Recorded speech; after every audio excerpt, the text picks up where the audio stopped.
আমি একটা জিনিস শুরুতেই বলে রাখি, এই গল্পটা আমি যখন প্রথম শুনেছি, অনেস্টলি বলছি, আমার নিজেরও বিশ্বাস করতে কষ্ট হচ্ছিল। কারণ আমরা সাধারণত ভূতের গল্প বলতে গেলে ভাবি সাদা চুল, লম্বা কাপড়, রাত 12টা, জানালার পাশে কেউ দাঁড়িয়ে আছে। এগুলো অনেক শুনেছি, কিন্তু এই ঘটনাটা একটু আলাদা। এখানে ভয়টা শুধু অন্ধকারের না, ভয়টা ছিল ঘরের মানুষের মধ্যে। ভয়টা ছিল জমি নিয়ে শত্রুতা, হিংসা, আর গ্রামের ভাষায় যেটাকে বলে বান মারা। আমি ইশরাত জাহান। আজকের গল্পটা কুমিল্লা জেলার এক গ্রামের ঘটনা। জায়গাটার নাম বলছি না, কারণ পরিবারের কয়েকজন এখনো জীবিত আছে, আর এই ধরনের ঘটনা নিয়ে গ্রামের মানুষ খুব সাবধানেই কথা বলে। যারা ঘটনাটা আমাকে বলেছেন তারা আর একটা কথাই বারবার বলছিল, আপা, ওই বাড়িতে ভূত ছিল কিনা জানি না, কিন্তু একটা অশরীরিক চাপ ছিল। মানুষ ওই বাড়িতে ঢুকতেই বুঝতো। ঘটনা শুরু হয় দুই ভাইকে নিয়ে। বড় ভাইয়ের নাম ধরে নেই করিম সাহেব, ছোট ভাই মফিজ। দুই ভাই একই বাড়িতে থাকতেন। কুমিল্লার পুরনো ধাঁচের গ্রাম্য বাড়ি। মাঝখানে উঠান, একপাশে টিনের ঘর, পেছনে বাঁশঝাড়, আর বাড়ির শেষ মাথায় একটা পুকুর। পুকুরটার একটা পুরনো ঘাটও ছিল, ভাঙা সিঁড়ি, শ্যাওলা ধরা। দিনের বেলায়ও জায়গাটা কেমন ঠান্ডা ঠান্ডা লাগতো। গ্রামের বাচ্চারা ওই ঘাটে নাম দিয়েছিল ভূতের ঘাট। করিম সাহেব শান্ত মানুষ ছিলেন, খুব বেশি কথা বলতেন না। স্ত্রী রওশন আর ছোট মেয়ে নুসরাতকে নিয়ে থাকতেন। আর মফিজ ভাই ছিলেন একটু জেদি প্রকৃতির মানুষ। স্ত্রী সালেহা ভাবি বাইরে থেকে খুব হাসি খুশি, কিন্তু গ্রামের মহিলারা বলতেন ওর মুখে হাসি থাকে, কিন্তু মনে কি আছে বোঝা যায় না। এখন ঝামেলার মূল ছিল বাবার রেখে যাওয়া জমি, বিশেষ করে পুকুরের পূর্ব পাশের একটা জমি। করিম সাহেবের দাবি ছিল বাবা বেঁচে থাকতেই ওই অংশটা তাকে দিয়ে গেছেন, কিন্তু মফিজ ভাই সেটা মানতে নারাজ। শুরুতেই বিষয়টা পারিবারিক কথা কাটাকাটি ছিল, তারপর সেটা হয়ে গেল মামলা মোকদ্দমার হুমকি। তারপর একসময় এমন এক অবস্থা হলো, একই উঠানো থাকতো, কিন্তু এক পরিবার আরেক পরিবারের দিকে তাকাতো না।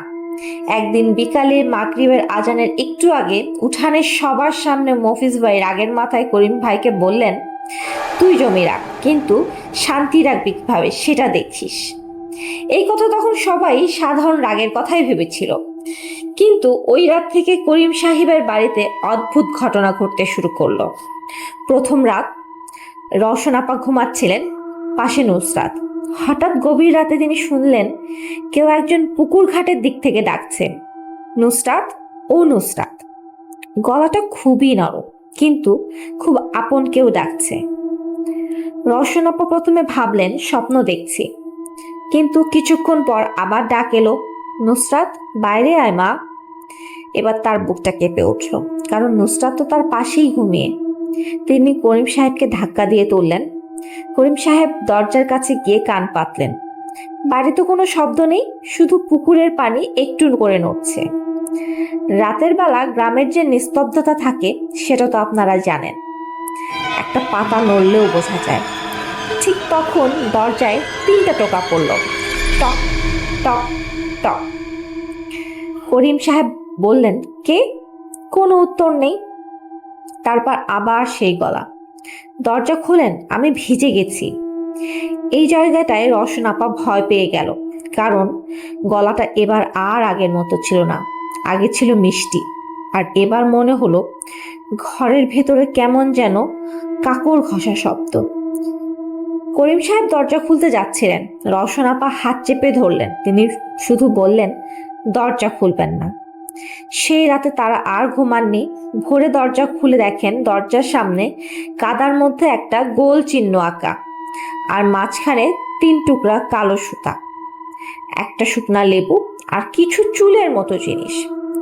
করিম সাহেব প্রথমে কিছু বলেননি, শুধু নিচু হয়ে দেখলেন। তারপর খুব আস্তে বললেন, এটা ভালো কিছু না। এই ঘটনার পর থেকে নুসরাত বদলে যেতে শুরু করলো। মেয়েটা আগে খুব চঞ্চল ছিল, সারাদিন উঠানে খেলতো, কিন্তু হঠাৎ সে চুপচাপ হয়ে গেল। খেতে চায় না, কথা বলে না, রাত হলেই মায়ের গা ঘেঁষে বসে থাকে। রওশন আপা জিজ্ঞেস করলেন, কি হয়েছে মা? নুসরাত বলতো, মা, ওই আন্টি আবার আসবে। রওশন আপা ভাবতেন বাচ্চাদের ভয়, কিন্তু তিনি এক রাতে দেখলেন রাত তখন প্রায় 2টা, বাতি নেভানো, জানালার পাশে হালকা চাঁদের আলো। হঠাৎ রওশন আপা দেখলেন বাইরে জানালার দিকে কেউ দাঁড়িয়ে আছে। একজন মহিলা, সাদা কাপড়, চুল সামনে ঝুলে আছে, মুখ দেখা যায় না। প্রথমে তিনি ভেবেছিলেন হয়তো কোনো কাপড় ঝুলছে, কিন্তু না, জিনিসটা ধীরে ধীরে মাথা কাত করলো, যেন ঘরের ভেতরে তাকাচ্ছে। রওশন আপা চিৎকার করে উঠলেন। করিম সাহেব বাতি জ্বালালেন। বাইরে কেউ নেই, কিন্তু জানালার কাঠে 5 আঙ্গুলের কাদা মাখা দাগ ছিল। এখানে ব্যাপারটা আর সাধারণ রইল না। করিম সাহেব পরদিন গ্রামের ইমাম সাহেবকে ডাকলেন। ইমাম সাহেব বাড়িতে এসে দোয়া পড়লেন, পানি পড়া দিলেন, কিন্তু যাওয়ার আগে তিনি একটা কথা বললেন, ভাই, শুধু ভয় দেখানো হলে এক কথা ছিল, কিন্তু ঘরের কারো ব্যবহৃত জিনিস দিয়ে কাজ করা হয়েছে বলে মনে হচ্ছে। মেয়েটির দিকে খেয়াল রাখবেন। করিম সাহেব তখন বুঝতে পারেননি আসল জিনিসটা কোথায় লুকানো। এরপরের ঘটনা আরো অদ্ভুত। এক রাতে রান্নাঘর থেকে প্রচন্ড শব্দ হলো, কেউ যেন হাঁড়ি পাতিল ছুঁড়ে ফেলে দিচ্ছে। করিম সাহেব দৌড়ে গেলেন, দেখেন মাটিতে ভাত ছড়ানো, পানির কল খোলা, আর চুলের পাশে লাল কাপড়ের বাঁধা একটি ছোট পুটলি পড়ে আছে। পুটলি খুলতেই রওশন আপা প্রায় কেঁদে ফেললেন। ভেতরে ছিল নুসরাতের চুল, নখ আর একটা ছোট কাগজ। কাগজে কিছু লেখা, আরবি না বাংলা ঠিক বোঝা যাচ্ছে না, কিন্তু নিচে স্পষ্ট করে লেখা, ঘর শুকাবে, মেয়ে যাবে। এই লাইনটা দেখেই করিম সাহেবের হাত কাঁপতে লাগলো। তিনি আর দেরি করেননি, পাশের উপজেলার হুজুরের কাছে যান। হুজুর কাগজটা দেখে অনেকক্ষণ চুপ করেছিলেন, তারপর বললেন, এটা বানমারা টাইপের কাজ, কিন্তু যেই করেছে সে আপনার ঘরের খবর জানে। মেয়ের চুল নখ তো বাইরের কেউ এমনি এমনি পাবে না।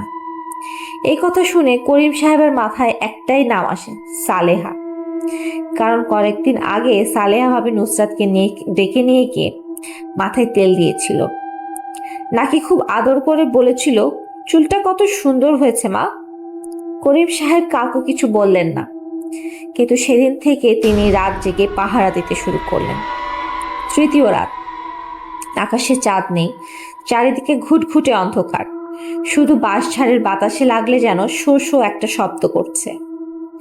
করিম সাহেব বারান্দায় বসে আছেন, হাতে টর্চ, কিন্তু টর্চ চালাচ্ছেন না। রাত 3টার দিকে তিনি দেখেন বাড়ির পেছনে দিয়ে একজন মানুষ পুকুর ঘাটের দিকে যাচ্ছে, সাদা কাপড়, মাথায় ওড়না, হাতে একটা মাটির হাঁড়ি। করিম সাহেব নিঃসন্দেহে পেছন পেছন গেলেন। লোকটা ঘাটের কাছে গিয়ে বসে পড়ল, তারপর কিছু একটা বের করে ফেলে দিল পানিতে। সঙ্গে সঙ্গে পুকুরের পানি অদ্ভুতভাবে নড়তে লাগলো। এমন না যে বাতাসে ঢেউ হচ্ছে, মনে হচ্ছিল পানির নিচে কেউ হাঁটছে। করিম সাহেব আর থাকতে পারলেন না, টর্চ জ্বালিয়ে বললেন, কে ওখানে? লোকটা ধীরে ধীরে ঘুরল। সালেহা ভাবি, কিন্তু তো আর মুখের অবস্থা স্বাভাবিক না, চোখ দুটো কেমন লালচে, ঠোঁট খুব পাতলা একটা হাসি। তিনি শান্ত গলায় বললেন, করিম ভাই, এত রাতে বাইরে কেন? করিম সাহেব বললেন, আপনি এখানে কি করছেন? সালেহা কিছুক্ষণ তাকিয়ে রইলেন, তারপর বললেন, যা হওয়ার তাই হবে, এখন আর ফেরানো যাবে না। এই কথাটা বলেই তিনি হাসলেন। ঠিক তখন করিম সাহেব পেছনের থেকে নুসরাতের গলা শুনলেন, আব্বা। তিনি ঘুরে দেখেন নুসরাত ঘুমের ঘোরে হাঁটতে হাঁটতে ঘাটের সিঁড়িতে নেমে গেছে, চোখ বন্ধ, পা পানির দিকে যাচ্ছে। করিম সাহেব দৌড়ে গিয়ে মেয়েকে ধরে ফেললেন। নুসরাতের শরীর বরফের মতো ঠান্ডা। সে চোখ না খুলেই বলল, আব্বা, ওরা ডাকছে, পানির নিচে দাঁড়ায় আছে। করিম সাহেব মেয়েকে কোলে তুলে বাড়ির দিকে দৌড় দিলেন। পেছন থেকে সালেহার হাসির শব্দ আসছিল। কি ভয়ঙ্কর ব্যাপার হলো! একসময় মনে হচ্ছিল শুধু সালেহা হাসছে না, অনেকগুলা গলা একসাথে হাসছে। পরদিন সকালেই করিম সাহেব সব খুলে বললেন ইমাম সাহেবকে। হুজুরেরও ডাকা হলো। বাড়ির লোকজনও বুঝে গেল বিষয়টা লুকিয়ে রাখার মতো না। হুজুর এসে প্রথমেই বলল, কিছু একটা পুঁতে রাখা আছে, যা পাওয়ার পর পর্যন্ত মেয়েটা ছাড়া পাবে না। সন্ধ্যার পর বাড়িতে দোয়া মাহফিলের আয়োজন করা হলো। নুসরাতকে মাঝখানে বসানো হলো, রওশন আপা তার পাশে। করিম সাহেব দরজার কাছে দাঁড়িয়ে আছে।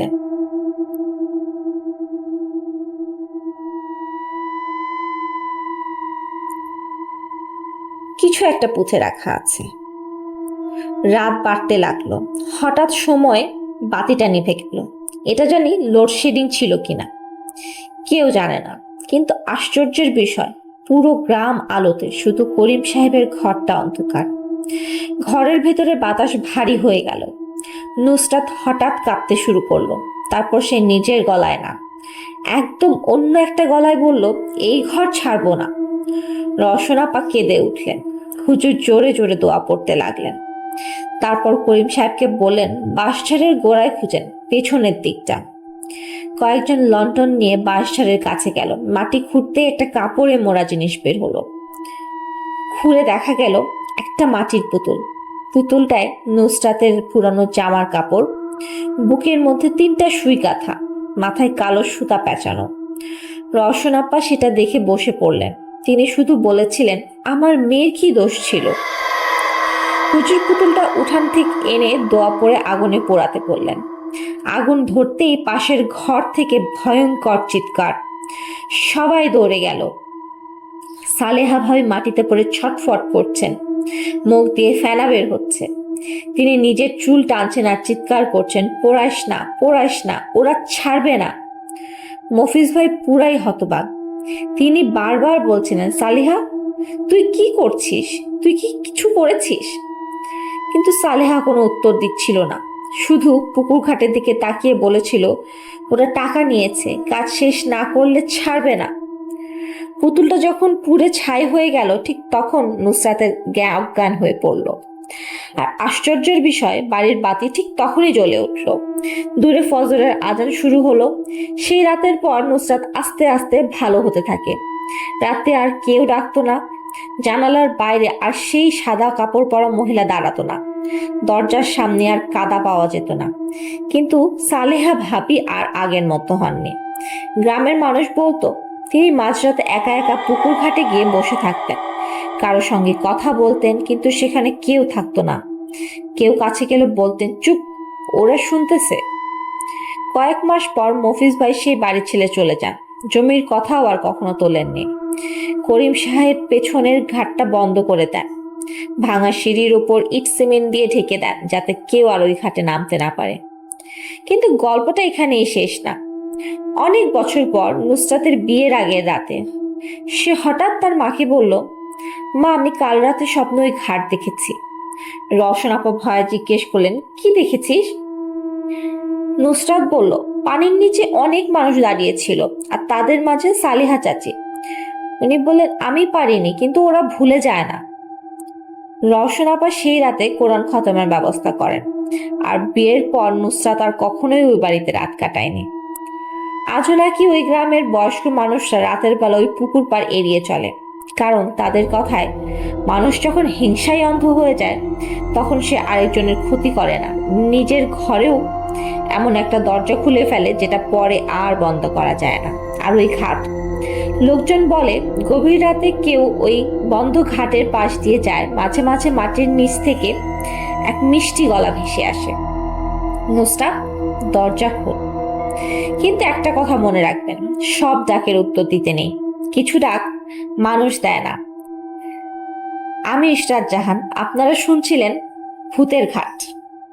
আজকের গল্প এখানেই শেষ। রাত বেশি হলে জানালার বাইরে তাকানোর আগে একবার ভাববেন, আপনি বাইরে তাকাচ্ছেন নাকি বাইরে থেকে কেউ আপনার দিকে তাকিয়ে আছে।